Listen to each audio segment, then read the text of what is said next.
शेतकरी मित्रांनो, कमाल हे राव काही शेतकऱ्याची. इकडं शेतकरी पीक विम्याची वाट पाहली. 2024 चा आला नाही, कोणी म्हणतंय 2023 चा आला नाही, कोणी म्हणतंय 2022 चा आला नाही. आणि इकडं शेतकरी पीक विम्याची वाट पाहत असताना काही शेतकरी असे आहेत की त्याचा पीक विमा मंजूर होऊन आलेला पीक विमा जर परत जात असेल तर याच्यापेक्षा पुन्हा वाईट काय गोष्ट आहे. कारण आपल्या पिकाचं नुकसान होतंय, त्याची जी काही नुकसान भरपाई आहे ती मिळावं म्हणून आपण पीक विमा काढतो.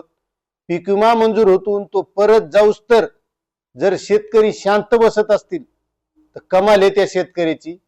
एक बातमी वाचली मी आणि बातमी वाचल्यावर मला नवल वाटायला लागलं की एवढे शेतकरी पीक विम्याची वाट पाहतात आणि हे शेतकरी इतके गार कस काय. आता त्याबद्दलच मी सविस्तर सांगणार आहे तुम्हाला. तत्पूर्वी तुम्हाला एक विनंती करतो, तुम्ही जर आपल्या चॅनलवर नवीन असाल तर चॅनलला सबस्क्राईब करा. कारण आपण चॅनलच्या माध्यमातून पीक विमा असेल, अतिवृष्टी असेल, शासनाच्या विविध योजना असतील याची माहिती आपण देण्याचा प्रयत्न करीत असतो आणि ती जी खरी आहे ती सगळी देण्याचा प्रयत्न आपला असतो. आता तुम्हाला सांगतो, गेल्या खरीप 2024 आणि रब्बी 2024 चा पीक विमा वापस गेलाय. आणि काऊन गेलाय, काय गेलाय हे सगळं आपण पाहणार आहोत. पण त्याच्या अगोदर तुम्हाला सांगतो मित्रांनो, खरीपाचे 28 लाख विमा कंपन्याकडे. आता खरीप हंगाम 2024 मध्ये पीक विमा काढलेले शेतकरी 351 यानं पीक विमा काढा, त्याला 28,39,00,000चा विमा देखील मंजूर झाला. आणि फक्त वापस कशामुळे गेला ते शेवटी सांगतो मी तुम्हाला. त्याच्यानंतर रब्बीचा 14 कोटी विमा कंपन्याकडे वापस गेला. त्यामध्ये म्हणजे 24 रब्बीचा 14,02,13,000 रुपये विमा कंपनीकडे वर्ग झालेले आहेत. आणि हे 47 शेतकऱ्यांना मंजूर झाला होता.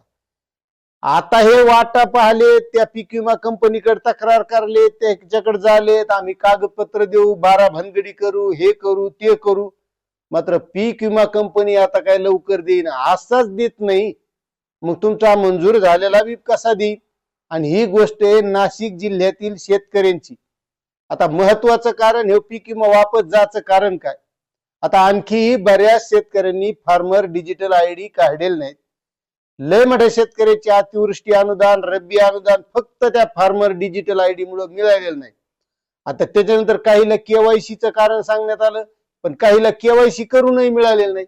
मग मला एक सांगा, सरकार जर आपल्याला काही गोष्टी सांगित असेल की ह्या गोष्टी केल्याशिवाय तुम्हाला ह्या गोष्टी भेटणार नाहीत, आपलं ते काम आहे त्या वेळच्या वेळी करायच्या. मात्र काही शेतकरी असे असतील की तुम्हाला सांगतो, आता हे पीक विमा वापस जाण्याचे कारण काय काय. आधार कार्डला अकाउंट नंबर लिंक नाही म्हणून वापस गेला. आता काही शेतकरी मयत झालेले, त्यानं त्याच्या वारसाची नोंद घेतलेली नाही त्या 7/12 वर, म्हणजे जे मयत आहेत त्याच्या नावाने ती जमीनच इकडे घेतलेली नाही. किंवा पीक विमा भरल्याच्या नंतर जर अशी घटना झालेली असेल तर त्यानं वारस नोंद केलेली नाही म्हणून वापस गेलेली. मग मला एक सांगा, जर ह्या गोष्टी सरकार वेळच्या वेळी सांगित असते आणि माझ्यासारखे युट्यूबर बी माहिती देत राहतात, मग शेतकऱ्यांनी ह्या गोष्टी करायला पाहिजे की नाही. आता बी तुम्हाला सांगतो, बऱ्याच जिल्ह्यातल्या माहिती येत असती की एवढ्या एवढ्या शेतकऱ्यांनी अजूनही फार्मर डिजिटल आयडी काढलेला नाही. मग ह्या गोष्टी जर आपण केल्या नाही तर आपल्याला जो भविष्यात मिळणारा लाभ आहे तो कसा मिळेल बरं. मग याचा त्या शेतकऱ्यांनी विचार करायला पाहिजे.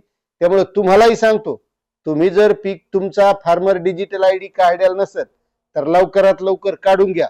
कारण याच्यानंतर तुम्हाला पीक विमा असेल, पीक कर्ज असेल किंवा कोणत्या बी शेतीच्या बाबतीत 12 भानगडी करायच्या असताना सगळं ऑनलाईन झालेली. आणि त्याच्यामुळे जर तुम्ही फार्मर आयडी काढलेला नसेल तर लवकरात लवकर काढून घ्या. आता ते नाशिक जिल्ह्यातले शेतकरी त्या कंपनीकडे हेलपट्टे मारायले, पण ती कंपनी आता अशी सहज देती का. त्यामुळे तुम्ही जर काढले नसेल तर लवकर काढा, म्हणजे आपल्याला तरी कमीत कमी ह्या पुढच्या अडचणी येऊ नये एवढी काळजी घ्या. आता तुम्हाला ही माहिती कशी वाटली तेवढं नक्कीच कमेंट करा. आणि चॅनलवर नवीन असताल तर सबस्क्राईब करा. उगत नुसता व्हिडिओ पाहून जाऊ नका. म्हणजे कमेंट करा, सबस्क्राईब करा, लाईक करा आणि दुसऱ्या शेतकऱ्यांना पाठवा. कमीत कमी तुम्ही पाठवल्यामुळे त्याचा तरी फायदा होईल. धन्यवाद.